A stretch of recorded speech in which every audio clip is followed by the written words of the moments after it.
प्रभु राम देव भगवान अल्लाह खुदा ईश आदि नाम एक ही शक्ति के हैं। वो कैसा है, कहां है, कैसे मिलता है, किसने देखा है? ये प्रश्नवाचक चिन्ह पूर्ण रूप से हटाने के लिए अवश्य सुनिए जगत गुरु तत्वदर्शी संत रामपाल जी महाराज के अमृत वचन, सर्व पवित्र धर्मों के पवित्र शास्त्रों के आधार पर। एक पत्ता टूटता हुआ मानो ये कह रहा हो कि हे तरवर राज, हे वृक्ष राजा, अब हम तेरे से बिछुड़ रहे हैं, ना जाने कहां गिरेंगे, किसी पशु के पैर के नीचे कटेंगे या गंदे नाले में पड़कर सड़ेंगे, ना जाने कहां गिरेंगे।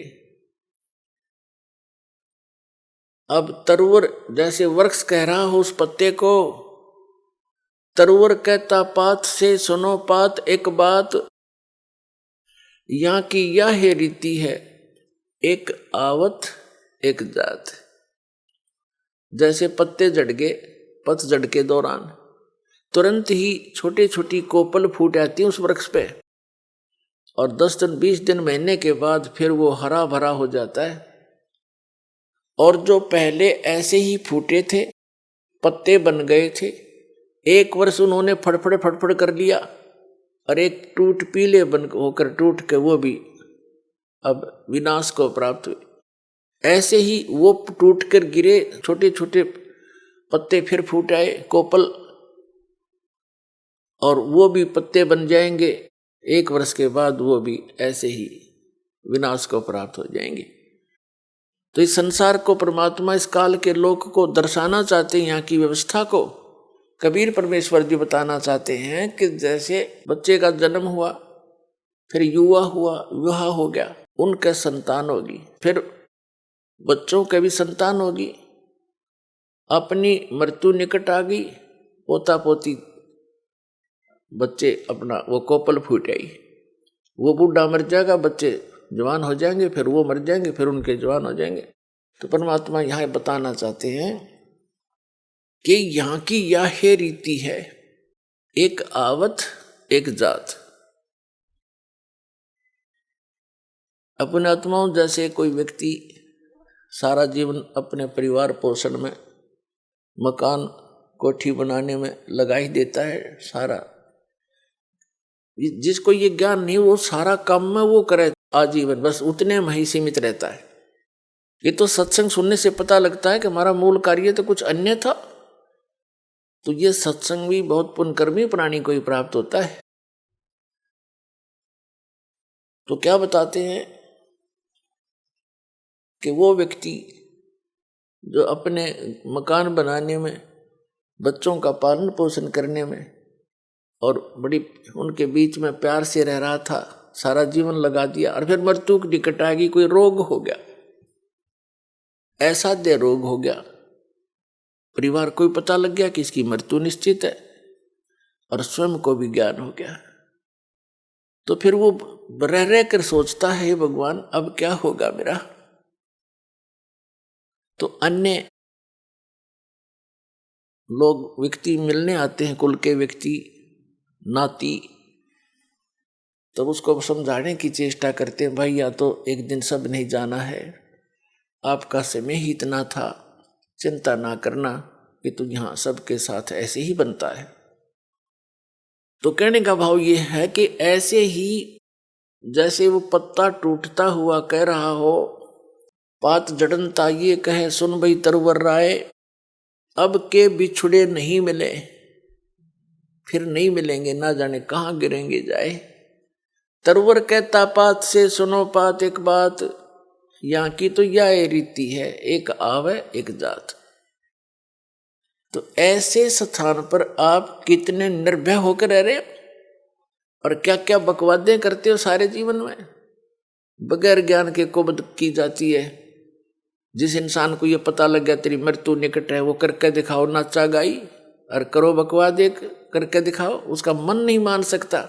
हम इतने अबोध हैं या इतनी भांग पी रखी है इस काल के, इस माया की, कि हमने वो दिखाइए ना देता। को बताना चाहे उसका असर हमारा होता नहीं। अब जैसे महापुरुषों के पास जाते हैं, उनका चेहरा भले ही वो अंदर से खुश होते हैं लेकिन ऊपर से वो मायूस दिखाई देते हैं। आदरणीय नानक देव साहिब जी के पास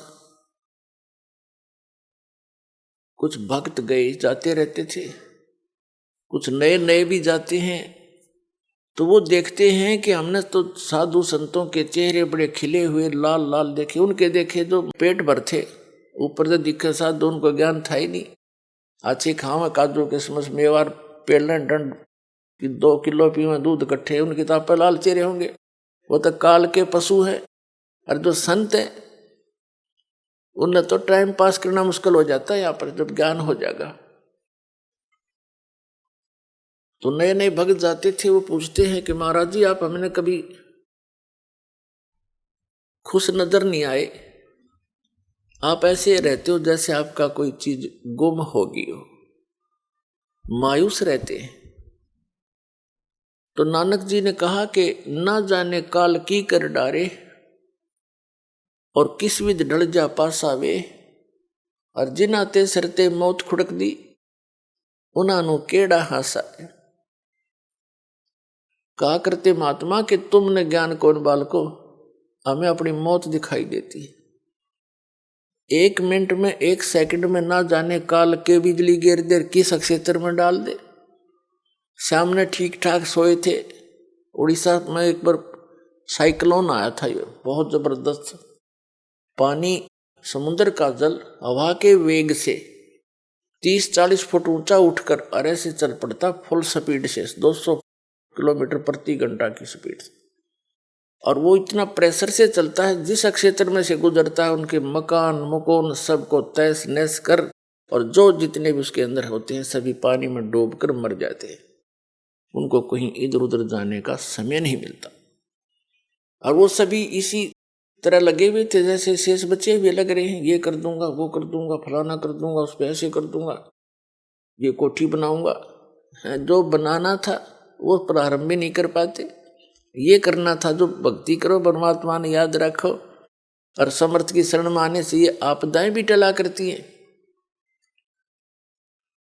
तो क्या बताते हैं, ना जाने काल की कर डारे किस विध ढल जा पासावे, और जिन्हां ते सरते मौत खुड़क दी उन्हां केड़ा हासावे। हमने तो भाई अपनी मौत दिखाई देती है, और ना जाने यहाँ क्या बिजली गिर जा, और इसलिए सावधानी बरत रहे हैं। और वहां जाने की चिंता है कोई गलती ना हो जाए और फिर काल के जाल में फंसे रह जाए। फिर उन्होंने पूछा कि भक्तों ने पूछा क्या आप सदा ऐसे रहते हो, क्या आपको कभी खुशी नहीं होती? संतों की जो खुशी है वो आत्मिक होती है, ऊपर लोग दिखावा नहीं होता। नानक साहब जी कहते हैं साध मिले साढ़ा साधी होंदी और विछड़ जा दिलगिरी वे, अख दे नानक सुनो जहाना मुश्किल हाल फकीरी वे। जब मुझे मेरे भक्त मेरे साध संगत आती है, सत्संग होता है, तो मेरी खुशी का ठिकाना नहीं होता, लेकिन वो दांदरे काट कर नहीं, अंदर से खुशी होती। साध मिले साढ़ा साधी होंदी और विछड़ जा दिलगिरी वे, और जब ये चले जाते हैं भक्त तब मुझे दिलगिरी होती है और चिंता सताने लग जाती है। किस चीज की? कि इनको मुश्किल से मैंने लाइन पर लाया है, विकारों से रहित किया है। उस परमात्मा सचखंड में सतपुरुष को सतलोक को मैं जाकर के देखा है, उससे प्राप्त ज्ञान के आधार से मैं इनको ज्ञान दे रहा हूँ।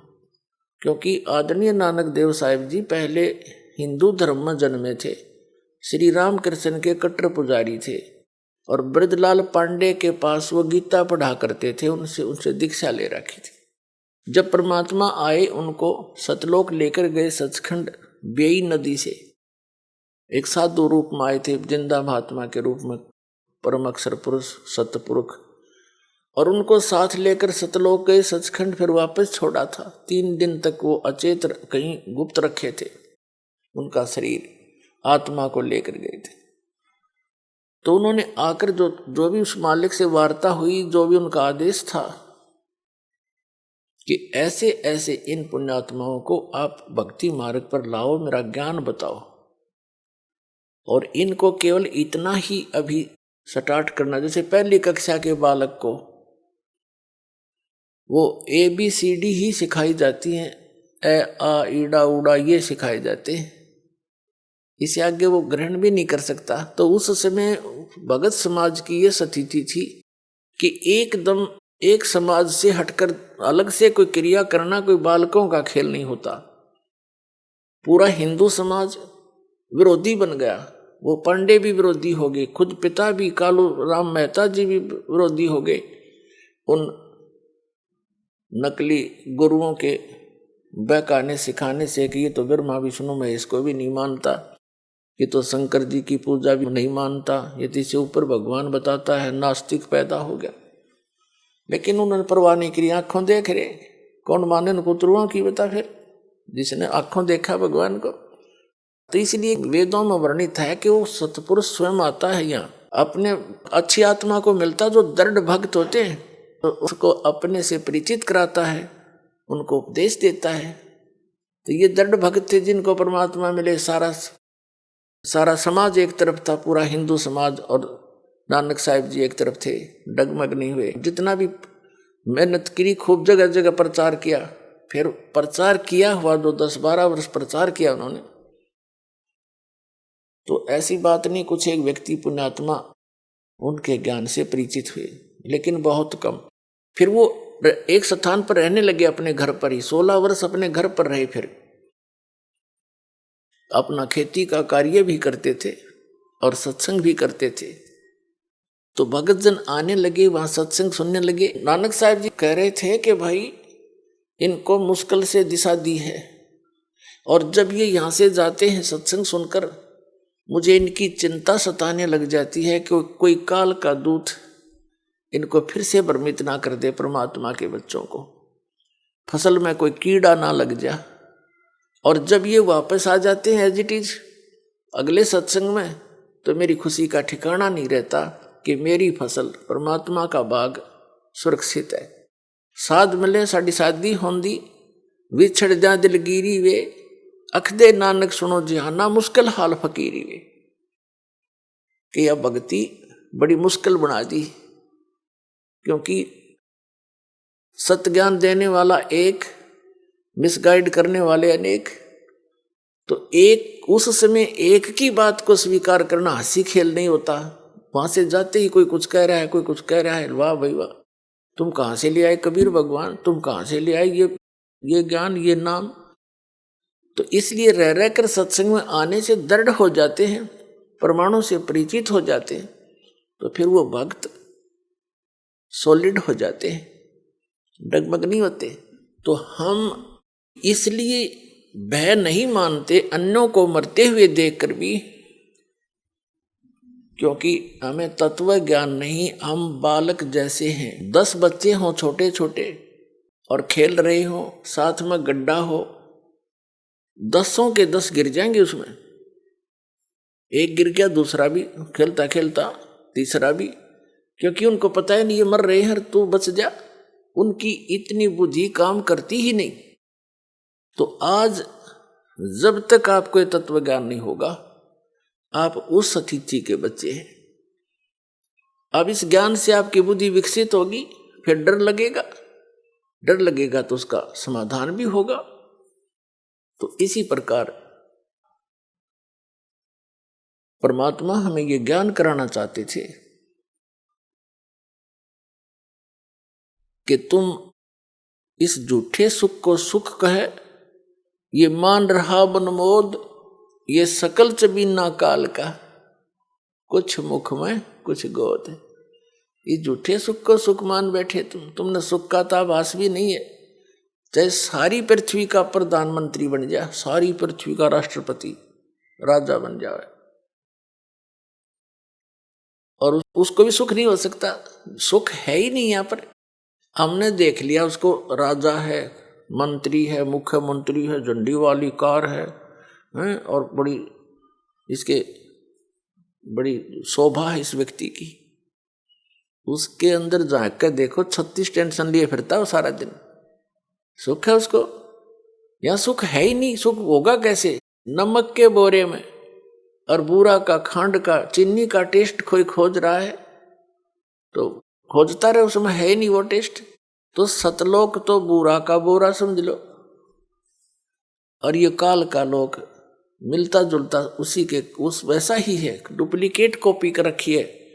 जैसे एक नमक हो कूटा हुआ, हर एक में बूरा भर रखी हो, बर्तन में, कटोरे में, एक जैसी लगे हैं पर टेस्ट से पता लगेगा बूरा कौन सी और नमक कौन सा है।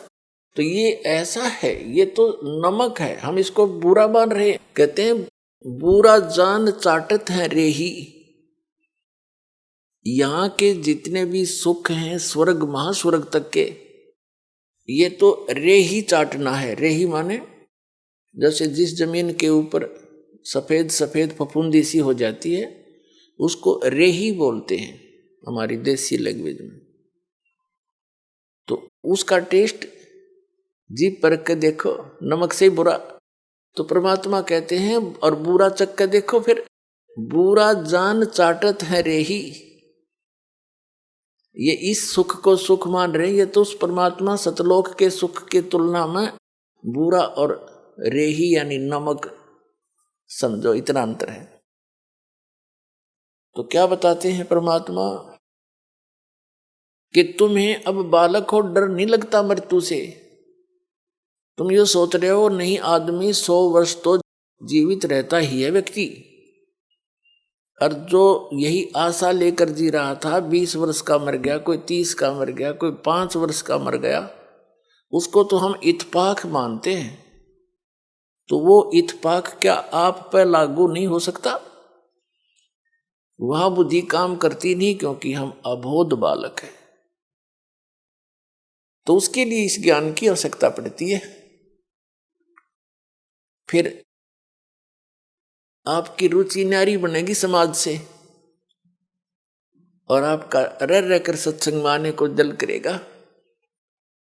जब आपकी रुचि संसारिक बकवादों से हटकर बीड़ी, शराब, मांस, तमाकू, नाचा गाना, बेमतलब की चोरी, हेरा फेरी, जारी और रिश्वतखोरी, इनसे हटकर आप सही लाइन पर आओगे तो अन्य व्यक्तियों को फिर अच्छे से नहीं लगोगे, न्यों कहेंगे मूर्ख हो गया। तो जब कोई विभाग में कार्यरत व्यक्ति है और वो अपनी बुराई छोड़ देता है, रिश्वत लेना भी त्याग देता है, तो अन्य उसके साथी जो पहले जिस रंग में वो रंगा हुआ था उसी में वो तभी है, वो मजाक बनाते हैं, बुद्धि भ्रष्ट होगी इसकी, ये रिश्वत भी ना लेता, शराब भी छोड़ दी, बीड़ी भी ना पीता, तीसरे दिन सत्संग में जा है, मूर्ख है। तो परमात्मा कहते हैं जो भगवान के ज्ञान से अपरिचित हैं उनको तो हम मूर्ख दिखे, और हम न वह कति मूर्ख दिखे। वो किस आशा को लेकर जी रहे हैं? बिन उपदेश अचंभ है क्यों जीवत है प्राण, और भक्ति बिना कहाँ ठोर है ये नर नाही पाषाण। भक्तों की दृष्टिकोण तो ये बन जाता है कि बिन उपदेश अचंभ है, जो जिन्होंने नाम नहीं ले रखा, ज्ञान नहीं सुन रखा, अचंभ है, आश्चर्य है वो क्यों जीवित हैं, किस लिए जी रहे हैं, वो क्या आशा लिए बैठे हैं। और भक्ति बिना कहाँ ठोर है ये नर नहीं, ये तो पत्थर है। अब फिर क्या बताते हैं कि संत भक्त जब इस बात से परिचित हो जाते हैं, परमात्मा के ज्ञान पर दृढ़ हो जाते हैं, वो संसार की दृष्टि में मूर्ख दिखाई देते हैं। उनके विषय में परमेश्वर क्या बताते हैं? अकल अलूणे दीखते ये सर्व अकल के मूल, सदा रटे हरि नाम को ये झूल ले अनहद झूल। संसार को जो ये अकल अलूणे दिखते हैं, अकल अलूणे माने बिना अकल के आदमी, और ये तो सर्व अकल के मूल, ये सभी बुद्धि के, अकल के, ज्ञान की जड़ है इनके पास, इन्हें सब कुछ जान लिया। और लोग इसने अकल अलूने के हैं, बिना अकल के सत्संग में जाते हैं, पैसा बर्बाद करते हैं, काम छोड़ देते हैं, और जो सारा दिन वही घर पे रहते हैं, सारा कुछ, सारा जीवन उसी पर लगा देते हैं। एक झटका लगते ही 50,000 की हानि हो जाती है, कोई भैंस मर जाती है, फसल नष्ट हो जाती है, कोई बच्चा बीमार हो जाता है, वो गया सारा कमाया। और हम परमात्मा की शरण में आएंगे, ये घटनाएं बचेंगी हमारी, तो हमें तो लाभ हो यार, परमात्मा मिलेगा वो अलग से लाभ हमारे को। तो कहने का भाव ये है कि वो वहां पर रहते हैं और तो भी हानि हो जाती है, और परमात्मा की शरण में जो आते हैं, सच्चे दिल से चलते हैं, उनके वारे न्यारे होया करें। जब भक्ताएं कहानी होगी फिर भक्ति कौन करेगा? जरूरत नहीं फिर भक्ति की, आगे खड़ा पाओगा परमात्मा। बहुत से ऐसे प्रमाण हैं, लेकिन हम उनको थोड़ा सा अवॉइड ही कर लेते हैं कि ऐसा तो वैसे भी हो गया होगा, ऐसा हो गया होगा। एक भक्त बता रहा था जी, मैं उधर से तो सत्संग का समय आ गया और खेत में सिंचाई भी करनी अनिवार्य थी, तो मैंने सोचा चल देखी जागी, बच्चों को कहा अभी देख लियो, टाइम मिले तो तुम अपना काम संभाल लेना। मैं यहां आ गया, सत्संग में आ गया, और जिस दिन मैं सत्संग में आया उसी दिन नहर से पानी लगाना था, वह नहर बंद होगी, किसी कारण से किताब ब्रीच होगी उसमें, जिस कारण से वह बंद होगी, कुछ भी कारण बना। चिंता तो सता रही थी कि पानी वार गया, फसल खराब होगी, कोई बात नहीं, परमात्मा और देगा कि तक है, क्योंकि ज्ञान यहाँ आने से बहुत सांत्वना मिलती है इस आत्मा को जो सदा भटकती रहती है। सत्संग सुनकर 2-3 दिन वो गया, फिर वापस पता चला कि उस दिन नहर नहीं आई, पानी ही नहीं था, और 4 दिन के बाद फिर आ गई, और उसी के वार में आ गई, वो फिर पड़ गया 4 दिन के बाद। तो ये चाहे इत्तेफाक हो, पर उसका दृढ़ पक्का विश्वास हो गया कि सचमुच भगवान जो चाहे सो कर दे। तो इस तरह की घटना हमारा गेल घटा करेंगी, क्योंकि भगवान ऐसा ही काम करता है। अपने जन के लिए कहते 100 सिद्धर मैं करूं अपने जन के काज, एक मेरे ऊपर विश्वास तो करके देखो। एक प्रमाण है कि एक संत परमात्मा कबीर जी का भक्त था,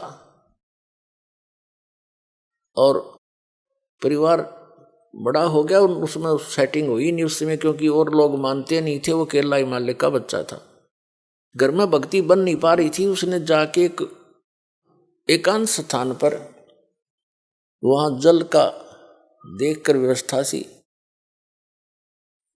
और वहां अपना झोपड़ी डाल ली, वहां से फल फूल लावे, तोड़ के खावे, और अपना भक्ति करे, दिन रात साधना कर रहा था। एक दिन वो बीमार हो गया, और उसने सिद्धांत सा बना रखा था कि पहले मैं मुंह धोऊं, हाथ पैर मुंह धो करके फिर अपना अन्य काम करूं, ऐसा नियम था उसका। जब तक वो हाथ पैर मुंह कुरला वगैरह ना कर लेता था, तब तक उसने अपना नियम बना रखा था, बाकी जैसा भी। तो वो अन्य कार्य नहीं करता था, कुछ आहार भी नहीं करता था। वो एक बार बीमार हो गया, चलने में असमर्थ हो गया, और उसको नीचे जाकर के, काफी नीचे, पहाड़ से नीचे उतरकर ऐसे ऐसे घूमकर तालाब में जाना पड़ता था, वहां हाथ पैर मुंह धोता था, स्नान करता था, प्रतिदिन का उसका कार्य था। उस दिन वो ऐसा नहीं कर पाया, तो उसने बहुत चिंता बनी, और कसक के साथ मालिक को याद किया, है परमात्मा, आज तक आपने इस दास को कभी भी ऐसे नहीं रहने दिया, आज मैं विवश हो गया, और मैं हाथ पैर मुंह नहीं धो सकता, मैं कुछ खाऊं भी नहीं गा। ये सोचकर उसने दृढ़ निश्चय करके अपना लेट गया।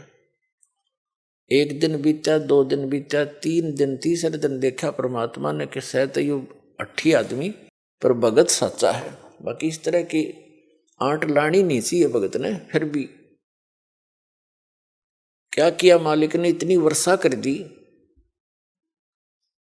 इतना पानी बरसा दिया, कुछ ही समय में पूरी पृथ्वी पर जल हो गया। अब वहां जल तभी पहुंच सकता था जब पूरी पृथ्वी पर 200-300 फुट पानी खड़ा हो जाए। वो जहां उसकी झोंपड़ी थी पहाड़ के ऊपर, वहां तक जल जब जा सके था उसके, और वो उठ के चल नहीं सकता, तो सब जगह भर दिया, कति फुल कर दिया। पानी उसकी झोंपड़ी के पास आकर किनारे पर डट गया, जिससे उसके हाथ जा सके। उसने देखा हो भगवान ने बड़ी दया करी, हाथ पर मुंह धोया, कुछ खाया पिया।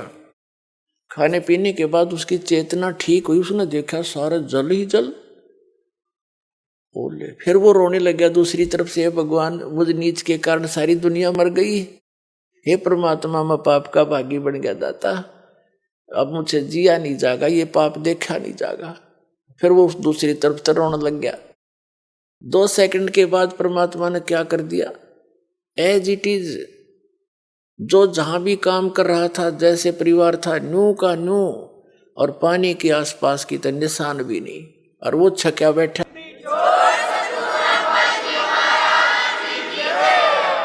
किसी को आभास भी नहीं होने दिया, और उसका पेट भर दिया। तब आकाशवाणी करी के भक्त दारी मेरे संत की मोह से मिले ना अंश, और भला बुरा बाचे नहीं। ये बकवाद इस तरह की 8 अडांस लावा नहीं, सोई हमारा वंश। अब उसके माध्यम से अन्य को भी शिक्षा दी परमात्मा ने कि ठीक है, जो मेरा भक्त धारणा कर लेगा उसके लिए मैं कुछ भी कर सकता हूं, पर थोड़ा बहुत सोच समझ कर डिसीजन लेना चाहिए तुम्हें। तो क्या बताते हैं आदरणीय गरीबदास साहिब जी अपने कबीर परमात्मा के विषय में बताते हैं कि मौला थल से जल करे और जल से थल कर देत, और साहेब तेरी साहेबी अब श्याम कहूं सवेत। क्या बताते हैं कि वो मौला कबीर परमात्मा पूरी पृथ्वी पर 1 सेकंड में जल जल भर दे, और दूसरी सेकंड में वैसा ही कर दे, उसी तरह जैसे जो जहां बैठा था एज इट इज पूरा स्वस्थ परिवार सारा काम नो का नो कर सकता है। वो परमात्मा इतना समर्थ है। फिर कहते हैं कि हे साहेब तेरी साहेबी, हे परमात्मा आपकी लीला को अब श्याम कहूं सवेत। श्याम तेनों का अगर काला काला धन यानी काला आदमी है यो भाई निकम्मा, और सवेत ने कहा साफ आत्मा का आदमी है। ते अब कहते हैं तुझे मैं बुरा कहूं कि अच्छा कहूं। कहते हैं मौला थल से जल करे और जल से फिर थल कर देत, फिर उसा कर दिया उसने सब कुछ मिटा दिया और फिर जो का त्यों बना दिया।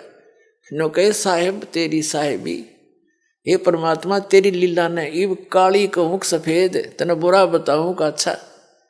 यानी ये परमात्मा वो समर्थ है कि तू गलत कर ही नहीं सकता। अगर तेरे पर कोई निश्चय करके रहता है तो 100 आपत्तियां आती दिखेंगी, ऐसे फेंक देगा ठाके कि तो खोज ही नहीं मिलेंगी।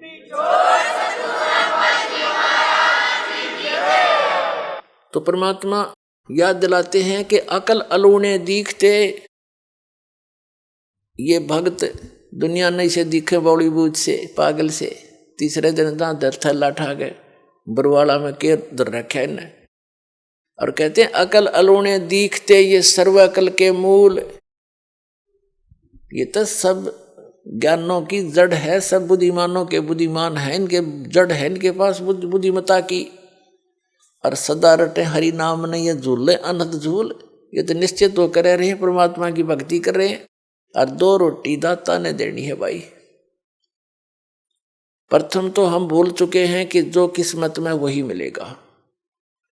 ये तो आम व्यक्ति जो भक्ति ना भी कर रहा है उसने भी नोट कर लेनी चाहिए, जो लिखा है वही मिलेगा। इससे ज्यादा एक कहते मासा घटे ना तल बधे विद ना लिखे जो लेख। और फिर भी हम कोशिश करते हैं अपनी बकवाद सोच से हम उस परमात्मा के नियम को चेंज करना चाहते हैं। परमात्मा ही कर सकता है फिर उस नियम को चेंज। आप इस कबीर परमात्मा की शरण में आने के बाद पूर्ण संत के माध्यम से फिर आपके भाग्य में ना होगा कोई वस्तु आपको हो सकता है तो भी देगा वो मालिक। मासा घटे ना तल बधे विद ना लिखे जो लेख, और सच्चा सतगुरु मेट कर ऊपर मार दे मेघ। फॉरएवर खत्म कर दे, जो आपके जीवन में दुख आना हो। पूरा संत, पूरा सतगुरु, कबीर परमात्मा का बच्चा, उसका पुजारी, वो कर सकता है काम। कहते हैं मासा घटे ना तल बधे विध ना लिखे जो लेख, और सच्चा सतगुरु मेट के ऊपर मार दे मेघ। अपने आत्मा तो ये सब ने अपने पल्ले नोट कर लेना चाहिए। जो भक्ति नहीं कर रहे उन्हें भी इस बात का ध्यान करना चाहिए कि जो किस्मत में वही मिलेगा। हम चोरी करके, हेरा फेरी, मिलावट करके, कुछ भी बकवाद करके धन प्राप्त करेंगे, वो आपको घनी हानि करेगा, और वो धन रहेगा नहीं, और पाप ज्यों के त्यों रह जाएंगे। उसके कमाने में जो आपने कर्म किए, 2 नंबर से काम करके, चोरी ठगी डाके डाल के, मिलावट करके, रिश्वत लेकर, हेरा फेरी करके, तो वो पैसा आपके लिए दुश्मन बनेगा। पैसा तो जाएगा ही जाएगा, और वो पाप शेष रह जाएंगे जो आपने भोगने पड़ेंगे।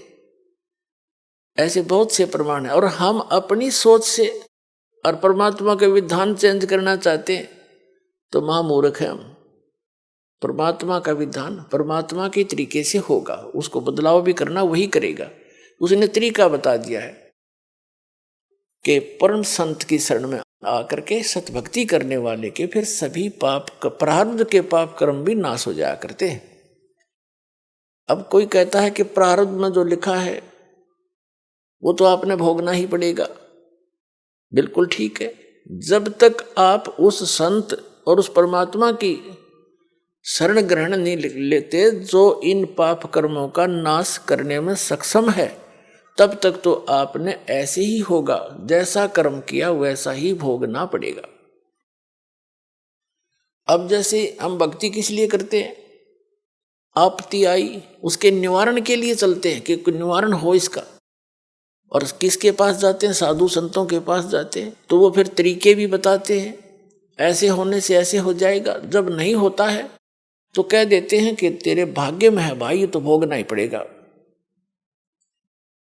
पुण्यात्माओं, जो भाग में दुख होना है और वो भोगना ही पड़ेगा, फिर भक्ति की क्या आवश्यकता रहेगी, तो नास्तिक हो जाएंगे कुछ दिनों में।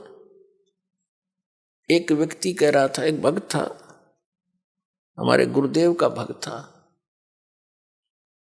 और उसने दीक्षा ले ली। वैसे तो नहीं लेता, वो नास्तिक टाइप हो रहा था। फिर किसी से उसने हाथ दिखा लिया, अपने जो जंतर मंत्र, ये ज्योतिष वाले होते हैं, पामिस्ट। उसने बताया कि तेरी आयु 27 वर्ष की है, उसके बाद जीवन शेष नहीं तेरा। उसको चिंता बनी, क्योंकि जब तक मृत्यु ना दिखे इंसान ने तब तक यू अंडी पा क्या अंडा है, फिर नहीं समझता किसी ने। और जब इसको न्यू पता लग जाए तेरी मृत्यु होगी, फिर इसकी घिघी बन जाती है। उसने सोचा कहीं इसने गलत बता दिया हो, और दूसरा बढ़िया पामिस्ट पूछा किसी से, उसने बताया कि वो फलाने उसमें रहता है, इतने रुपए लेता है, और बिल्कुल 100 की 100 सच आपके अंक बता देगा किस्मत के। वहां गया, उसने भी जाते ही बताया तेरी आयु 27 वर्ष की है। अब चिंता का ठिकाना तो नहीं रहा, लेकिन फिर भी सोचा और पूछूं, 3-4 से उसका कहता मैंने पूछा, और सब ने एक फाइनल कर दिया। और उसमें उम्र थी उसकी सारी 23-24 वर्ष की। तो उसने चिंता खाने लगी, घर वालों को बतावा नहीं। फिर उसको राम की कथा भी सुनाने लगी, क्यों मौत निकट दिखाई देती। कहीं कहीं ऐसे सत्संग सुनाया, एक दिन दया होगी, परम संत की शरण में उसको मिल गई। अब वो भक्ति में दृढ़ होकर लाग गया।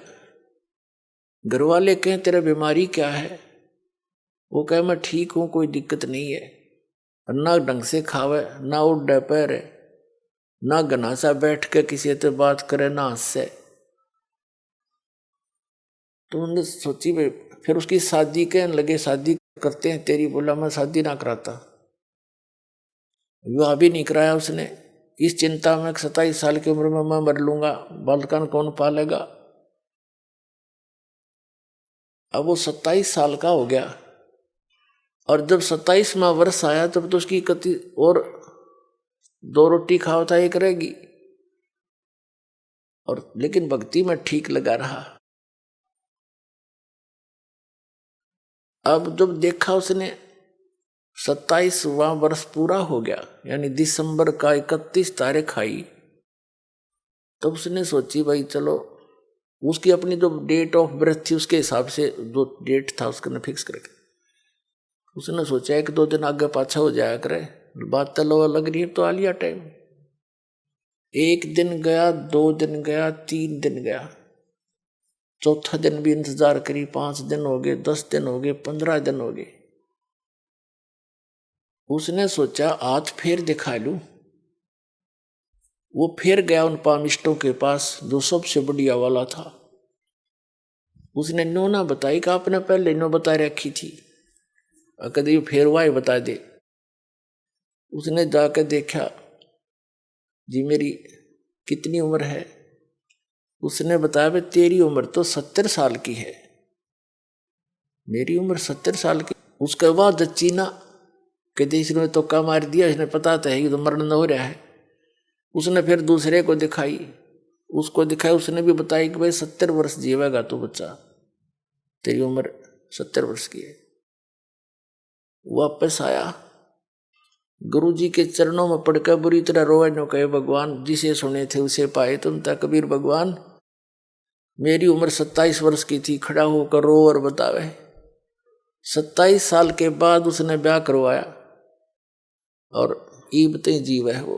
कुछ दिन के बाद नाम छोड़ गया कि होगी 70 साल की, के जरूरत से भगवान की फुट्टे बाग हमारे। तो पुण्यात्माओं, परमात्मा कहते हैं दुख में सुमन सब करें, सुख में करे ना कोई, और जय सुख में सुमन करे दुख काहे को होए। अब सुख हो गया तो वो भगवान छोड़ गया। तो ऐसे भी निकम्मे हैं हम इन दुखों के योग्य हैं, लेकिन समर्थ ही होता है। उसने अपनी समर्थता दिखा दी जो वेद बताते हैं।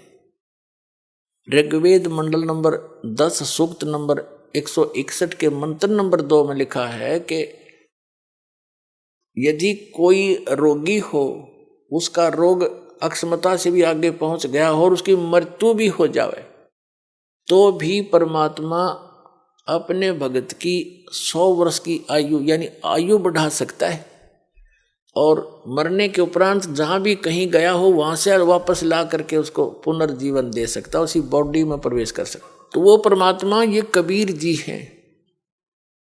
तो कहते मासा घटे न तिल बधे, विद ना लिखे जो लेख, और सच्चा सतगुरु मेट कर ऊपर मारे मेख। अब मेख मार दी उसकी, परमात्मा ने बढ़ाकर उसकी खत्म कर दिया कि नहीं मरेगा। और ये है समर्थ की शक्ति। लेकिन हम सत्संग के अभाव से फिर विचलित हो जाते हैं। उसने अपना फिर जीवन नाश कर लिया मूर्ख ने। वो फिर हमारे गांव में ब्याह गया था, 27 साल का हो रहा था, और हमने उसका खूब याद है ये बातें। तो पुण्यात्माओं, आपका सौभाग्य, आपने ये वचन भी सुनने को मिल रहे न। काल तो आपके कान के छींट भी ना लागने देश ज्ञान की। कोई कितना फंसा रखा है, कोई कितना उलझा रखा है, कोई वैष्णो देवी पर जहाँ बेचारे इतने पहाड़ों पर चढ़ जाते हैं, कोई सालासर जा रहा है, कोई बालाजी जा रहा है, कोई मंदिर मस्जिद गुरुद्वारों में ही अपना भक्ति का आधार बनाकर जा रहा है। ये सब काल के द्वारा भ्रमित कर दिए। अब ये ज्ञान शुरू किया परमात्मा ने, और जो यहाँ आएगा उसका कल्याण अवश्य होगा, और उसके ये सुख अवश्य मिलेंगे उनको।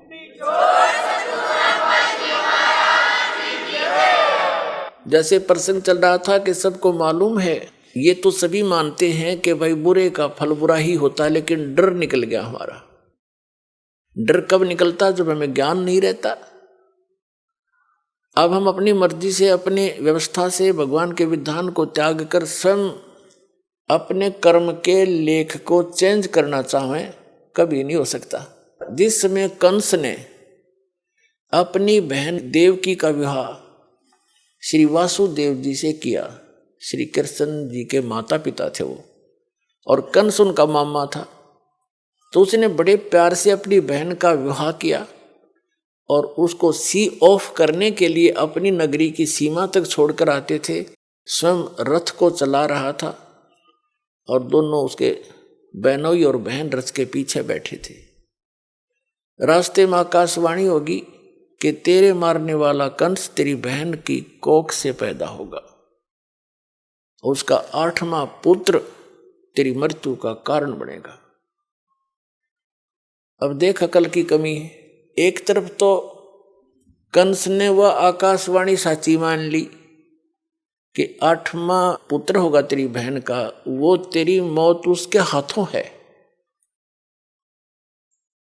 ये तो अटल मान ली उसने, सच्ची होगी। फिर जो सच्ची मानी तो उसने फिर उसको बदलने के तरीके अपनी सोच से अपनाए, अज्ञानियों की सलाह से। वहीं से रथ को वापस मोड़ लाया और उनको दोनों को मारने लगा। अब अपनी मौत तो इतनी प्यारी और बहन और बनोई की मौत उसने कुछ भी ना समझी, अकल के हीन ने। तब उन दोनों ने प्रार्थना की कि भाई, उसकी बहन कहने लगी भाई मुझे मारे ना, क्यों बहन भाई का लगाव न्यारा ही होता है। भले ही वो इस बात को सोच रहा था, फिर भी बहन की इस पुकार को पर उसने जोर देना पड़ा। कुछ रजा मालिक की थी कि तू ऐसा कर, हमें मारा मत, हमने यहां नजरबंद कर ले दोनों को, जितनी भी संतान होगी हम तुझे दे देंगे, तो जो चाह वो कर लिए भाई। तो उसने सब सोच ली ठीक है 8वीं तक तो मार दूंगा, 8वीं के बाद होगा इनके भाग की। उसने यहां तक सोच ली तो उनको रख लिया। चल बहन को मारने का भी पाप बच गया। फिर लगा नवजात शिशुओं को मारने, दुष्ट ने 7 मार लिए और 8वें को मारने लगा। वो आकाश में उड़कर चली गई, जबकि लड़का कहा था वह लड़की थी। बुद्धि फिर भी ना काम करी।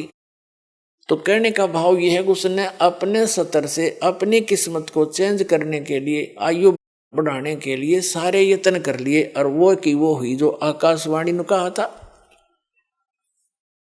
तो क्या अकल थी उसमें? एक तरफ तो आकाशवाणी को फाइनल मान रहा कि ऐसा होगा ही होगा, जब होगा तो ठीक है हाथ खड़े कर देना।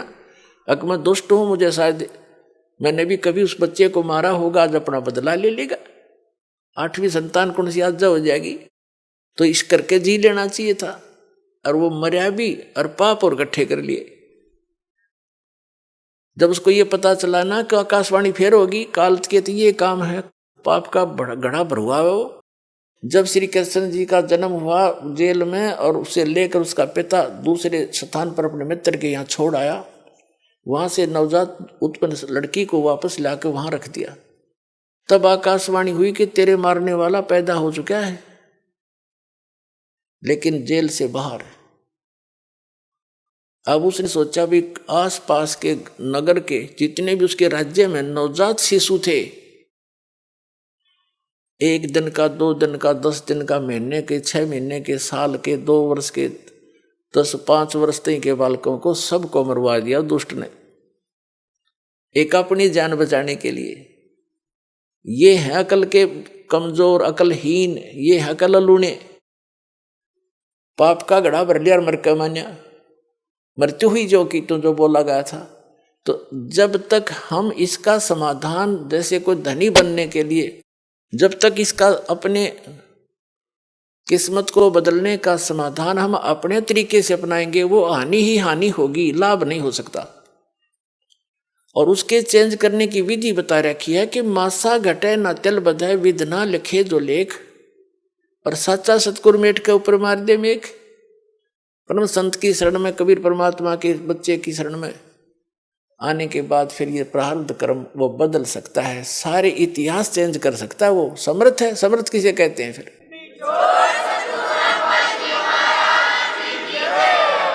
अपने आत्मा परमेश्वर हमें याद दिलाते हैं कि तुम यहां के वासी नहीं हो, और वो परमात्मा स्वयं ही चलकर आते हैं, हमें यथार्थ ज्ञान बताते हैं। जैसे आप जी सत्संग में आते हैं, महीने, 2 महीने, 10, 15 दिन, महीने, 4 महीने में तकरीबन सभी आ लेते हैं। तो अन्य व्यक्ति तो ये सोचते हैं कि ये कितना हानि करते हैं, किराया लगता है, काम छोड़कर जाते हैं। पुण्यात्माओं, आप जी को ये ज्ञान होना चाहिए कि आप जहां से चलते हो और यहां तक जो भी आपका किराया भी लगता है वो भी परमात्मा के पुण्य में है, आपका धर्म में लग रहा है वो पैसा वहां से लेकर यहां तक। और जो दान धर्म करते हैं आपको वो तो डायरेक्ट दिखाई देता है कि मैंने दान डाला है, मेरा पुण्य हो गया, लेकिन वहां से यहां तक आने और जाने का जो आपका किराया है वो भी आपके धर्म में लिखा जाता है। अब बगैर ज्ञान के हम ऐसे उलझे रहते हैं, अपने आप धनी बनने के लिए 100 तरीके अपनाते रहते हैं। परमात्मा कबीर जी कहते हैं, कल्पे कारण कौन है कर सेवा निकाम, मन इच्छा फल देऊंगा जो पड़े मेरे ते काम। कि मेरे सतर का जो भगवान के सतर का तेरा कोई ऐसे कार्य आवेगा, कोई आपत्ति आवेगी, तो फिर कहता है तू चिंता ना करना, मन इच्छा फल दूंगा तुझे, परंतु रहना पड़ेगा तूने मेरी मर्यादा में। भगत की कैसी मर्यादा है? भगत और जगत का आपस में मतभेद सदा से रहा है। इसका कारण क्या है? इसका कारण यह है कि भगत की परंपरा मर्यादा जगत से भिन्न बन जाती है, और जिन परंपराओं को लेकर वो पहले समाज में चल रहा था, इतने वजन को उठाकर इस भक्ति मार्ग पर प्राणी चल नहीं सकता।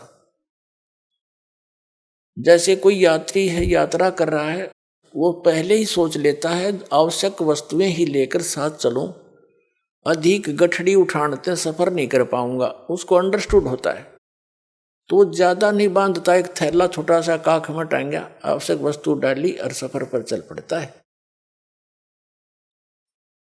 जो भक्त बन गया वो परमात्मा के मिलने वाले मार्ग पर चल पड़ा, और जो भक्त नहीं बना वो वही बैठा अपने घर पे,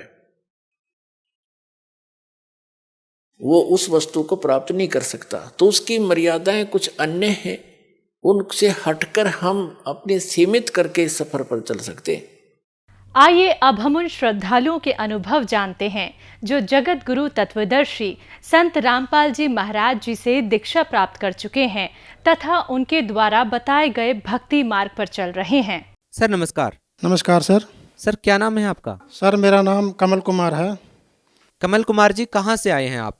सर मैं जिला करनाल, तहसील निसंग, गांव शामली का निवासी हूँ सर। सर संत रामपाल जी महाराज से नाम दीक्षा लेने से पहले आप क्या भक्ति साधनाएं करते थे? सर मैं संत रामपाल जी महाराज से नाम दीक्षा लेने से पहले सभी देवी देवताओं की पूजा करता था, जैसे काली माता होगी, ये हनुमान जी हो गए। सर हिंदू धर्म में प्रचलित वो सभी साधनाएं आप कर रहे थे जो हिंदू धर्म में बताई जाती हैं। आपकी जो माता जी थी वो भजन कीर्तन किया करती थी, तो हम आपसे ये जानना चाहेंगे कि फिर आपने संत रामपाल जी महाराज जी से नाम दीक्षा लेकर के ये नई भक्ति क्यों शुरू की?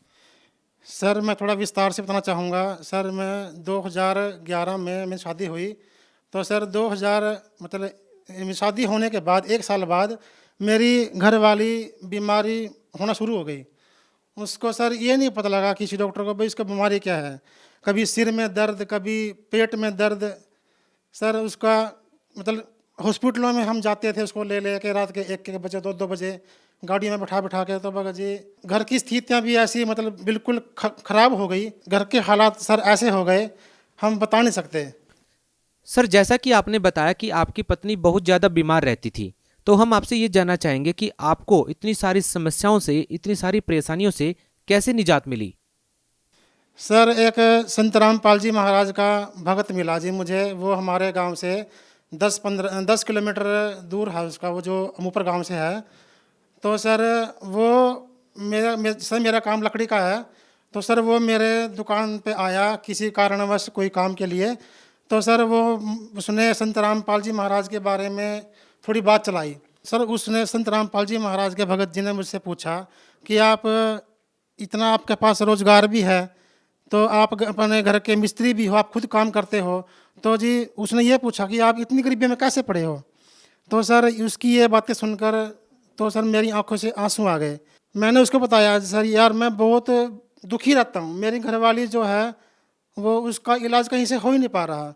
हम उसको बहुत हॉस्पिटलों में लेके गए, जो हमारे गांव के डॉक्टर हैं वहाँ से भी उसको दवाई दिलाई, तो सर उसको कहीं से भी कोई भी आरामदारी नहीं मिली। किसी ने जहाँ बता दिया भाई जो हमारे गांव में एक सियाना है जिसके पास बहुत दूर से दुनिया भी आती है इलाज करवाने के लिए, तो किसी ने कहा अभी आप उसके पास जाओ तो आपकी घरवाली ठीक हो जाएगी। तो सर हम उसके पास भी गए, तो जी उसने कभी लौंग ले आओ, कभी इलायची ले आओ, कभी पतासे ले आओ, इसको वहाँ पे चढ़ाओ, इसको वहाँ पे चढ़ाओ। तो सर उसकी बताई हुई विधि से भी मेरी घरवाली को कोई भी आराम नहीं मिला, और भी हम दुखों में घिरते चले गए, जो और भी घर में परेशानी दिक्कतें थी वो और भी ज़्यादा बढ़ गई। सर हम आपसे ये जानना चाह रहे हैं कि आपकी पत्नी को जो समस्याएं थी वो कैसे ठीक हुई। सर जो संत रामपाल जी महाराज के एक शिष्य ने मुझे बताया था कि आप संत रामपाल जी महाराज से नाम दीक्षा, उनका सत्संग देखो। भाई संत रामपाल जी महाराज का नाम लेने के बाद, उनका ज्ञान सुनने के बाद सभी बीमारियां ठीक हो जाती हैं, चाहे कैसी बीमारी हो। तो सर मुझे संत रामपाल जी महाराज के शिष्य के ऊपर इतना विश्वास नहीं हुआ। मैं उसके बोला यार तू कैसे बोल रहा है भाई, ऐसे ठीक हो जाएगा, ठीक हो जाएगा। भाई हम करनाल भी इसको लेके गए। सर होता क्या था कि मैं अपनी भगतमती को रात को 1-1 बजे 2-2 बजे गाड़ियाँ मतलब बुला के हम इसको वहाँ पे लेके जाते थे। तो मतलब सियाणों पे भी दिखाया, मंदिर में पुजारी किसी ने बोला भी आप मंदिर पुजारी भाई वो ऐसे देता है, मंत्र देता है, वहाँ पे जाऊँ, वहाँ पे दिखाया। तो संत रामपाल जी महाराज कैसे ठीक कर देंगे। तो सर वो ये, तो फिर उसने मुझे अपनी आप बीती बताई भी जैसे भी आज तू है ना, कल मैं भी ऐसा ही था भाई, जो स्थिति आज तेरे ऊपर है मैं भी इतना ही मतलब वो था, बिल्कुल ख़त्म हुआ परिवार था मेरा भी। तो मैं आपको इसलिए बोल रहा हूँ कि आप संत रामपाल जी का ज्ञान देखो, सत्संग देखो, तो आप उनके बारे में आपको ये लगेगा भाई आप देखो ना, एक बार ही देखो। तो सर मैं उसकी बातों पर थोड़ा विश्वास किया, चलो मैं देखूँगा भाई, सत्संग देखूँगा। तो सर जैसे ही वो गया तो हमने शाम के टाइम संत रामपाल का सत्संग देखा, तो जी वो सत्संग हमारे समझ में आ गया। तो मेरी माँ ने भी हाँ भर ली, चलो भी हम नाम दीक्षा ले लेंगे। तो सर उसके बाद मैंने अपनी घरवाली से बोला भाई आप संत रामपाल जी महाराज का नाम मतलब लोगे, आप बिल्कुल ठीक हो जाओगे। तो सर वो ये बोली भाई मैं काली माता की पूजा करती हूँ, मैं अपनी काली माता को नहीं छोड़ सकती, चाहे आप जो मर्जी कर लो, आप ले हो, मम्मी ले हो, कोई ले हो, मुझे कोई इतराज़ नहीं। तो सर मैंने उसको ये कहा कि अगर जब आप बीमार रहते हो, आपकी काली माता को ठीक क्यों नहीं किया ये बताओ पहले। तो वो ये बोलती थी भी उसकी मर्जी है, वो ठीक करे ना करे तो मैं नहीं लूँगी। तो सर मैंने उसको एक ऐसी कड़वी कड़वी बातें कही, तो सर उसने मेरी बात को मान लिया, चलो मैं आपके कहने से नाम दीक्षा ले लेती हूँ। तो सर फिर वो संत रामपाल जी महाराज का शिष्य हमें नाम दीक्षा दिला के लाया। तो सर हमें संत रामपाल जी महाराज का नाम दीक्षा लिए कम से कम सर 5 दिन हुए थे। तो सर 5वें दिन ही परमात्मा ने ऐसा चमत्कार हुआ कि जैसे हम जो मंत्र देते हैं संत रामपाल जी महाराज, हम वो मंत्र भक्ति कर रहे थे, हम सारे बैठे थे बेड पर, हम भक्ति कर रहे थे। तो सर उसी टाइम मेरी घरवाली की छाती में दर्द हो गया जी उसी टाइम। तो सर मैंने उसको फ़ोन वैसे उसको बोला भाई तुम हमें किसका नाम दिला के लिया यार, आप तो बोल रहे थे ये ठीक हो जाएगी, इसको तो भी दर्द हो गया। तो सर वो ये बोला अभी हम आपके घर पे आ रहे हैं, आप टेंशन मत लो भाई, आप अभी रुको। तो सर वो मेरे घर पे आए, तो उन्होंने देखा तो वो ये बोले भाई अभी आप देख ले भाई आपकी घरवाली अभी 1 मिनट में अभी ठीक हो जाएगी, आपको एक दवाई भी इसको देनी नहीं पड़ेगी। तो सर मुझे विश्वास नहीं हुआ। तो सर उसके बाद जैसे ही हमने भी देखा, तो हम जहाँ प्रणाम करते हैं गुरु जी को, जोत जगाते हैं संत रामपाल जी महाराज की, तो वहाँ पे उसका प्रणाम करवाया मेरी घरवाले का। तो सर वो ये बोल रहे थे अभी आप देख लियो। तो सर उसके बाद मैं यकीन के साथ कह सकता हूँ कि उसके बाद मेरी घरवाली का दर्द ये नहीं पता जी वो कहाँ गया। तो सर उसके बाद अगले दिन वही काम हुआ, तो उसने वो हमें बोल के चले गए थे, वो जो उसके शिष्य संत रामपाल जी शिष्य थे, तो भगत जी वो ये बोल के गए थे भाई अगर इसके अंदर कोई ऐसी ओपरी या कोई भूत प्रेत हो तो आप घबराना मत बिल्कुल भी, बस आप जो भी मतलब आपको प्रसाद मिला है या वो मिला है आप उसको वो दे देना और अपना भक्ति मंत्र करते रहना। तो सर उसके बाद उसको मैंने देखा, तो जी मैं पूरा विश्वास से कह सकता हूँ जी मेरी घरवाली के अंदर से कम 7-8 ओपरी सर बिल्कुल बोल के निकली है। उनसे हमने बात भी की है। तो सर उनसे हमने एक तो ओपरा ये बोला भाई आप हम तो इसके अंदर क्या कितने बैठे हैं, आप किस किस को निकलवाओगे। तो सर हम तो यही कहते थे भी हम संत रामपाल जी के शिष्य हो गए हैं, अब हमने की भक्ति दी हुई भक्ति विधि करते हैं, अब वही करेंगे जो करेंगे। तो सर उसके बाद बिल्कुल ओके होगी, बिल्कुल ठीक होगी। तो जी आज मेरी भगत मती को किसी भी प्रकार की कोई दिक्कत नहीं है, कोई रोग नहीं है, ना ही हम उसके बाद कोई एक भी दवाई खाते हैं। मेरे को भी एक प्रॉब्लम थी सर, जो मेरे को 12 साल की उम्र से हो गई थी। तो सर मेरा काम जैसे लकड़ी का है, मेरा काम है वजन उठाने का। तो सर 12 साल की उम्र में मेरी कमर की रीढ़ की हड्डी में सर एक ऐसी दिक्कत आ गई थी सर, मैं ऐसे भी नहीं हो सकता था बिल्कुल भी। तो सर काम करता था तो बिल्कुल मेरी कमर इतनी दुखती थी तो सर मेरे को काम छोड़ के बैठना पड़ता था। तो सर उसके बाद वो दर्द भी मेरा आज तक ये नहीं पता जी कहाँ गया। बिल्कुल मैंने एक भी दवाई नहीं खाई, ना ही मैंने कोई आज तक किसी से कोई दिखाया किसी डॉक्टर को। तो सर संत रामपाल जी महाराज का नाम लेने के बाद सर मेरी वो कमर का दर्द भी बिल्कुल गायब हो गया, मेरे बच्चे बिल्कुल ठीक हो गए, मेरी घरवाली बिल्कुल ठीक होगी। तो सर जैसे कि मैं आपको बताना चाहूँगा, मेरे घर की स्थितियाँ ऐसी ख़राब हो गई थी सर, मेरे पास अगर एक टाइम ऐसा था सर, मेरे को सिर्फ घर में सब्जी बनाने के लिए भी पैसे नहीं बचते थे।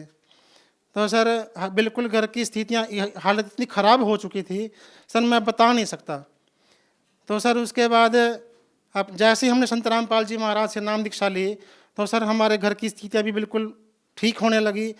तो उस टाइम सर कोई घर में सेविंग भी नहीं होती थी सर, जिसका हमने कर्जा देना था हम वो भी नहीं दे पाते थे। संत रामपाल जी महाराज का नाम लेने के बाद सर अब हमारा कर्जा भी उतर गया।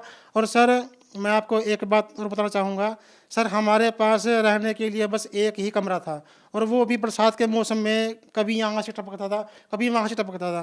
तो सर अगर कोई मेहमान भी आ जाए तो हम उसको कहाँ बिठाते थे।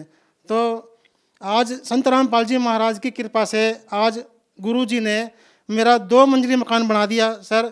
मेरे पास कभी एक मोटरसाइकिल लेने के लिए भी सर पैसे नहीं होते थे। आज संत रामपाल जी महाराज की कृपा से मेरे पास एक मोटरसाइकिल भी है और एक टेम्पू 4 व्हीलर भी है। तो सर आज मालिक की सतगुरु रामपाल जी महाराज की दया से मुझे कोई भी दिक्कत नहीं, कोई परेशानी नहीं, बिल्कुल आज भला चंगा कर दिया संत रामपाल जी महाराज ने। सर जैसा कि आपने बताया कि आपकी पत्नी बहुत ज़्यादा समय से बीमार थी, भूत प्रेत की बाधा से पीड़ित थी, तो सर हम आपसे ये जानना चाहेंगे कि संत रामपाल जी महाराज ने कोई झाड़ फूक किया या फिर कैसे संत रामपाल जी महाराज से नाम दीक्षा लेने के बाद आपकी पत्नी की जो भूत प्रेत की बाधा थी वो बिल्कुल ठीक हो गई। सर संत रामपाल जी महाराज ने हमें कोई भी ऐसी क्रियाक्रम नहीं बताया, कोई झाड़ फूक नहीं दिया। संत रामपाल जी महाराज ने हमें सर शास्त्रों के अनुसार भक्ति बताई। उस शास्त्रों के अनुसार भक्ति करने से आज मेरी भगतमती मेरी घरवाली बिल्कुल ठीक है, बिल्कुल मेरे परिवार में बिल्कुल सुख है सर। आज सर आप भगत समाज को क्या संदेश देना चाहते हैं? सर मैं भगत समाज को यही संदेश तो मैं क्या दूं सर, मैं तो एक विनती कर सकता हूं हाथ जोड़कर, तो मैं मतलब विनती कर सकता हूं। पर अगर आज जो भी समाज आज समाज बहुत दुखी है, जैसे मैं दुखी था, आज और भी कोई मेरे भाई बहन जो दुखी हैं, मैं तो जी यही कहूँगा जी आप संत रामपाल जी महाराज का सत्संग टीवी पर आता है, आप उनका सत्संग देखो और जितनी जल्दी भी हो सके, ये एक श्वास बहुत कीमती है। मानुष जन्म दुर्लभ है, ये मिला ना बारंबार, जैसे तरवर से पत्ता टूट गए वो भंवर न लगता डर। सतगुरु रामपाल जी महाराज कहते हैं भाई ये एक सांस की कीमत है, यहाँ पे एक पल का कोई भरोसा नहीं है। तो जी संत रामपाल जी महाराज का सत्संग देखो और उनसे नाम दीक्षा लो और अपना कल्याण करवाओ। जी धन्यवाद। सत साहिब जी।